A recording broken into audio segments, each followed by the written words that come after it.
I'm calling for the next presentation Madame Nahed Msaleb, that she's the project manager for the Lebanese team and the director of the TCNR Reserva.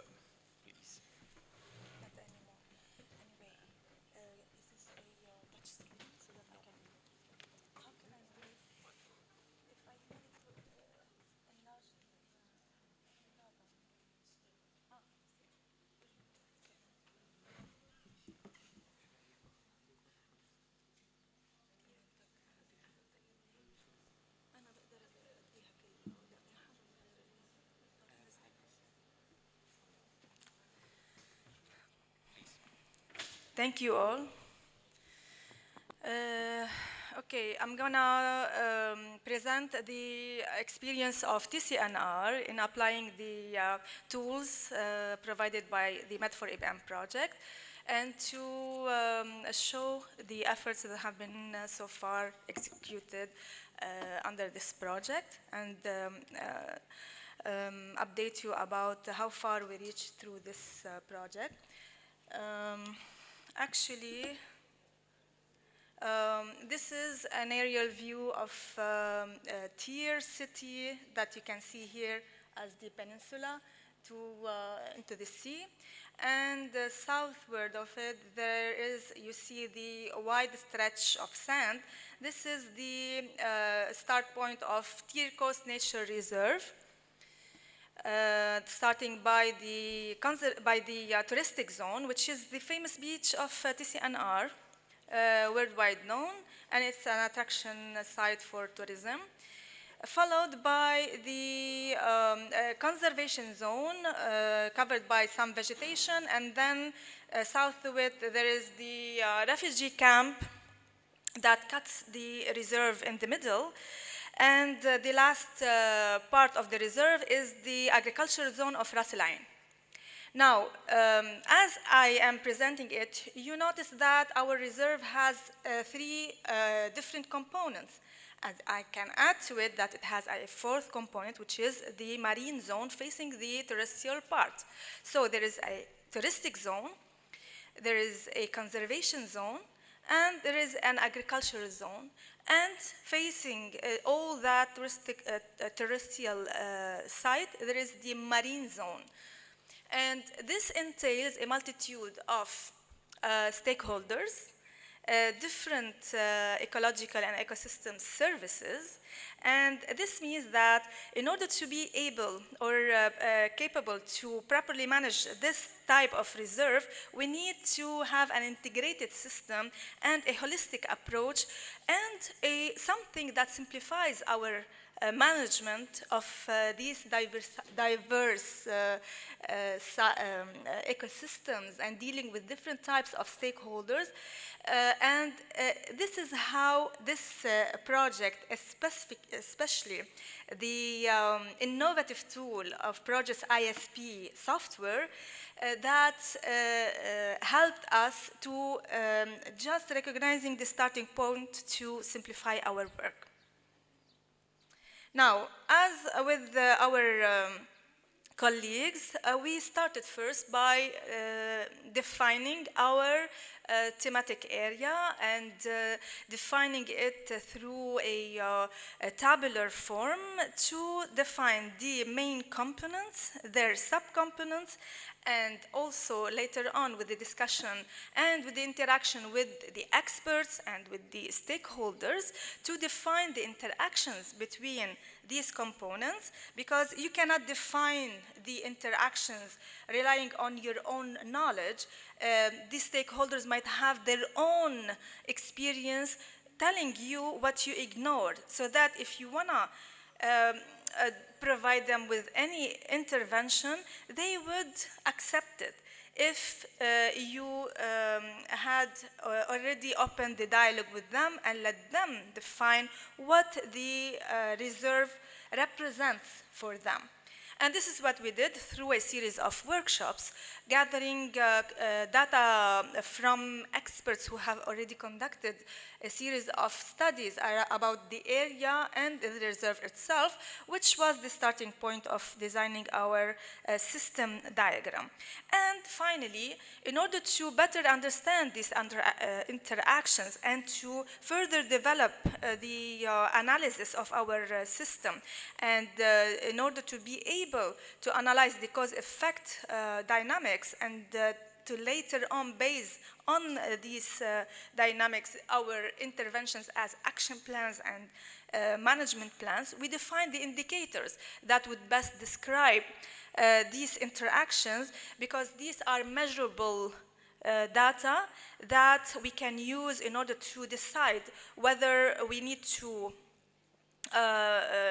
intervene in this point or that point, what is the priority, etc. So our system has been defined first as the main biophysical components, and then we defined the socioeconomical aspects related to it, that is the stakeholders, and then this is the plant, we defined the flora, we defined the fauna later, the coastal infrastructure that's around the reserve, in order also to put it in context. And after defining all these, we started to think about, okay, what is the priority to start with for our study and assessment and data gathering and definition of interventions in order to analyze the cost effect. Well, after this exercise has been done, it was easily defined for us to select the water resources of Ras Al Ain that's present at the agricultural zone of Ras Al Ain, that is the southernmost part of the reserve here.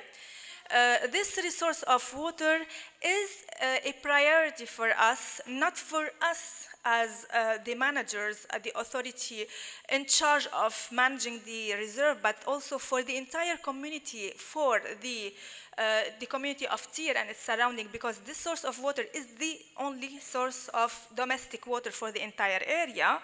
Also, it's important for the farmers of Ras Al Ain, because it's part of this water is used for irrigation, and it's also for the environment and the ecosystems, because this water, the remaining part of it, flows out into the sea, making an interaction between fresh and salt water, which means it forms an estuary. And estuaries are among the most or the richest ecosystems and biodiversity.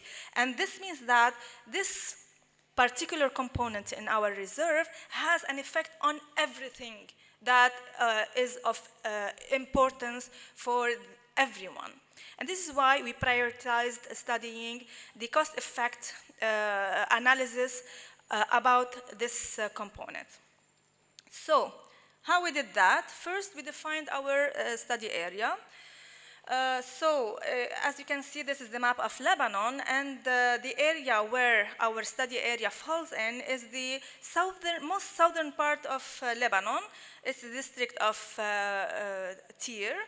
And in the enlarged map, you see the study area that we selected. This is the peninsula of Tiro. I don't know if you can see the cursor on the screen. You can? No, you cannot? Okay, no problem. So the peninsula and the sea is Tiro city, and the delineated part in blue south to Tiro city is the reserve of Tiro. So how to study and assess our water resource there?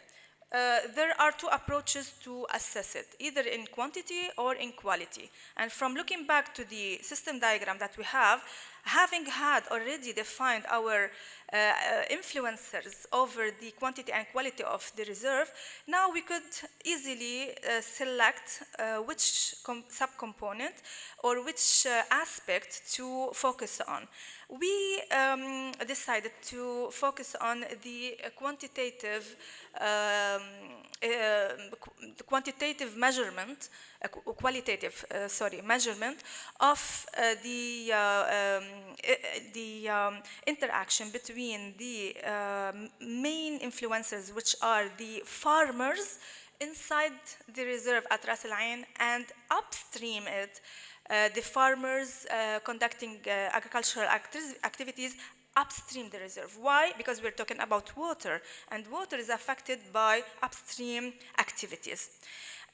We selected, or we decided to select the qualitative aspect because quantifying it wouldn't really be easy, because the springs of Ras Al Ain, they emerge at Ras Al Ain, but its watershed is very huge in comparison to the reserve, and it extends to over 40 kilometers away, and we cannot possibly conduct a study to assess all the parameters there. So that's why we avoided assessing the effect of the farming activities and the overexploitation of water on the quantity of Ras Al Ain, but we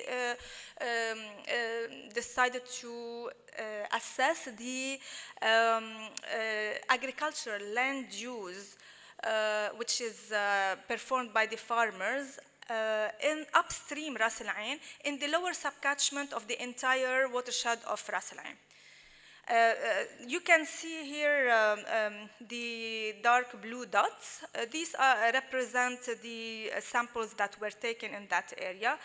This is here a map that shows you in context what I'm talking about. In the colored map, this is the TCNR in its different sections. The red one to the north is the touristic zone, followed by the conservation zone, which is the core area of the reserve, in yellow. In light green is the refugee camp, and in dark green is the agriculture zone of Ras Al Ain, where the springs of Ras Al Ain emerge. And you can see the red dot inside this area.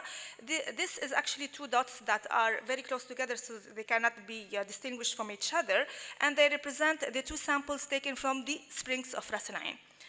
We took water samples from 26 sites, 2 from the springs of Ras Al Ain, and the other 24 samples were taken from wells upstream in the delineated area that you can see.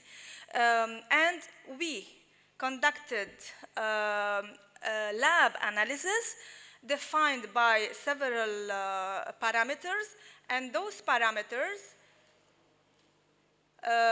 represent the pollutants that we might encounter in the water upon, it's okay, that's fine, upon pollution by chemicals, agricultural chemicals, like pesticides and fertilizers, in addition to other sources of pollution, like wastewater, like dumping sites, because solid waste would dissipate leachates that might reach the groundwater, and we had a concern about that in order to assess the quality of our valuable resource of Ras Al Ain. So these were all analyzed, like sodium, nitrate, nitrite, phosphate, and the heavy metals that would represent some of the pesticides used, and some of would generate from wastewater and solid waste. And we analyzed all those at the lab for the, all the 26 samples. And the results showed that there is, luckily, no contamination with heavy metals. This means that we can eliminate the contamination by wastewater or solid waste leachates. This is a very good result. While for some of the chemicals that would be generated from the agro products, like fertilizers and pesticides, mainly fertilizers, we found two major elements that are generated by the overuse of nitrogenous fertilizers. And these two are, okay, I have to do that, no? Okay. So, here, let me play the the video. Wait, what? Okay, so this, how can I pause it? Just click, okay. Yes. So this slide shows the levels of nitrate in the 26 samples. The first two columns represent the two springs of Ras Al Ain. So they are way below the two thresholds of WHO for drinking water and FAO for irrigation water. While some of the other wells contained a certain contamination with nitrate. Nitrate pollution and reaching groundwater is somehow okay in comparison with its byproduct, which is why okay, I paused it, okay. I will continue the video. In comparison with nitrite. So, after nitrate is released in the system, it percolates down into the soil because it's an anion, and thank you. And anions are negatively signed, you know, NO3 minus. This is the formula of nitrate. And it's easily soluble, and it migrates downward easily because it's not retained by the soil particles. And so upon this migration, it gets oxidized and it transforms into nitrite, which is NO2 minus. And nitrite is a very toxic agent for humans and the biodiversity. This is why the WHO and the FAO set its threshold at the same threshold because there is no tolerance of nitrite. Any tiny level of nitrite in groundwater is not acceptable because its consequences are really very high. But as you can see, and as I explained earlier, the first two samples represent the springs of Ras Al Ain, and this is the threshold. This is the horizontal line. This is the threshold, which is at the same time the WHO and the FAO threshold for nitrite. And you can see that most of the samples, they showed a very high level of nitrite contamination, which means that, including the springs of Ras Al Ain, this means that the waters of Ras Al Ain can no longer be used for neither domestic water use nor for irrigation. And this is a really very bad thing for our resource because it's present at the reserve itself. But it's also a bad sign, not only for the ecosystems, for our health, for the ecosystems inside the terrestrial part of the reserve, for the groundwater, but also for the marine ecosystems and biodiversity, because that water that emerges from the springs of Ras Al Ain eventually goes off into the sea and it pollutes our marine ecosystem. So this is considered as a red flag that we need to intervene. How to intervene? And in order to do this cause-effect analysis using the system, first we need to understand what's causing this direct pollution, this high level of nitrite. In order to understand that, comparing this result with the other parameters that we found are exceeding certain levels for the other parameters and crossing them with the results of nitrite and nitrate, we concluded that the nitrite originated right from around the springs of Ras Al Ain, not from the agricultural practices upstream the Ras Al Ain from the other wells. Because when there are a higher amount of other contaminants at the other wells upstream, they weren't detected at Ras Al Ain. And when this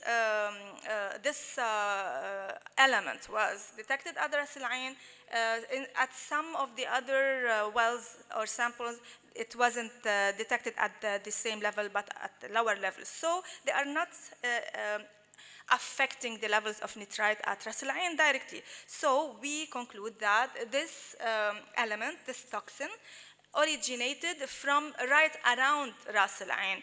That is inside the reserve itself by the farmers who overuse nitrate as a source of nitrogen with their fertilizers. So this has been defined. Now, next step is what? We use this software, we use this entire procedure in order to have action plans, in order to make decisions. And this is what this software helps us do. It's called ISP decision making system. So what possibly could be the decisions to be taken, designed into an action plan. First, we rely back on the agricultural expertise and the dynamics inside an ecosystem and the movement of elements in the soil down to the groundwater and all that. And there are a set of interventions that we could integrate in our management plan regarding the agricultural zone with the stakeholders there, the farmers at Ras Al Ain, because they are the source of this result.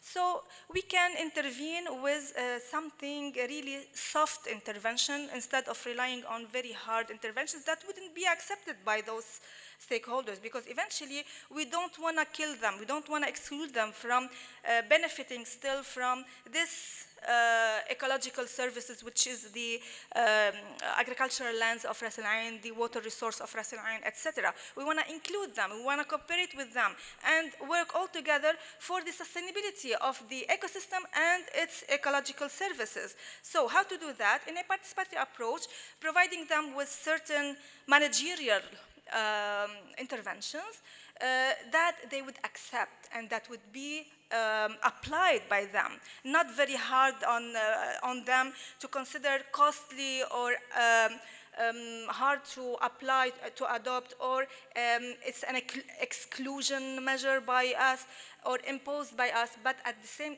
the contrary, it has to be adopted by them with ease and with acceptance, and that is by a simple recommendation of substituting the nitrate source of nitrogen with the ammonia source of nitrogen.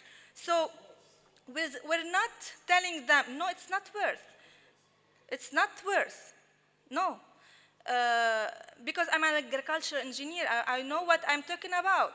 Ammonia in this context is much better than nitrate because it's a cation that doesn't migrate down in the soil easily. It gets stuck on the clay particles, and this is after it takes time to be absorbed by the plant roots before it gets transformed into something different that wouldn't affect the ecosystem or the biodiversity. And this is a simple measure to be taken. That is, we are giving them an alternative, not banning them from relying on a good measure to increase their yields. Second, we can just advise them of reducing the quantity, because farmers, from my experience with them, they tend to overuse fertilizers and overuse one element of fertilizers, not considering the whole spectrum of elements that are needed for the production. That is, they consider if they apply nitrogen, then the plant should produce without the application of phosphorus, potassium, and the other nutrients that are crucial for the production. This means that if we advise them, give them the levels that would be satisfactory for them to give good yield, that is, this would first reduce their production cost, and at the same time produce better yield in quality, and at the same time it will reduce the pollution. That means that this is another other level of intervention or measures that, if adopted well, could enhance their productivity and our environment, so everyone would win, okay, for the environment and for the cost. And third, there is a very simple way of managing the application of fertilizers, which means that there are two parameters to consider upon applying fertilizers, which are first the phase at which the plant is. That is, okay, the plant needs nitrogen. It's amongst the macro elements needed by the plant, but it's not needed during the whole life cycle of production. It's needed at certain phases. So why to apply it all year round? We can consider this and make workshops of awareness to explain to them when and how to apply these fertilizers. And the other parameter is that, for instance, if we use nitrate source of fertilizer under the rain, it's gonna go with the rain because it's highly soluble in water. So it will migrate away from the plant roots, and at the same time, it's not gonna be used by the plant, and it will pollute the entire environment. So timing the fertilizer application is a crucial thing. That is a simple intervention, but with high return. So we can interact with our stakeholders in a participatory approach to continue this endeavor, and this is a managerial intervention that would become easily implemented through the use of our ISP DSS system. So how to sustain that? Now we had conducted our study, we conducted our cause-effect analysis, we came up with decisions, we decided or defined the management plan or action plan to follow. Now we defined that, but what about next year? What about the year that follows? How about the situation and to assess the success or effectiveness of our approach? Do we leave it at that? Of course not.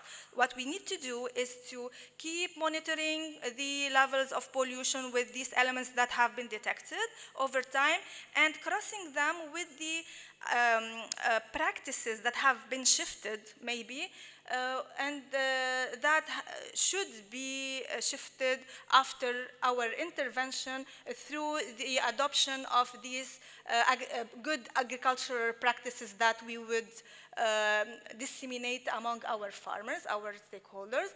And with time, we can keep monitoring our system through the software. That is, the first step that we have already conducted, this one has been difficult because it's time-consuming and effort-consuming and resources-consuming. But the second time, it's going to be a mere collection of the same parameters, not all the parameters, but those of concern, and entering them into the system, and one click away, the result will show up, showing us the progress that we are witnessing. And this means that we can revisit our management plan or our action plan to tweak it to the situation that we have. And with this, we can understand better the importance of this system that would ease the update and upgrade of management plans at protected areas, because doing so without a software, without an innovative tool like this one, would be a daunting effort that no one person would perform successfully or easily on their own. It would need a multitude of expertise and efforts and resources in order to be able to do something like that. But with the help of this tool, we are able to update our action plans and interact with our stakeholders in a successful way, enhancing their benefit from the ecosystems while at the same time conserving our natural resources with the least or the optimal efforts and resources possible. And this is a drawing that dates back to 1857 of the Ras Al Ain Springs. This is exactly how it looks like back then in the 19th century. I'll leave you with it to contemplate for a while and to relax. Thank you. And you demonstrate perfectly even how analyzing only one component and one type of data, the soil system and the methodology allow us to be integrated.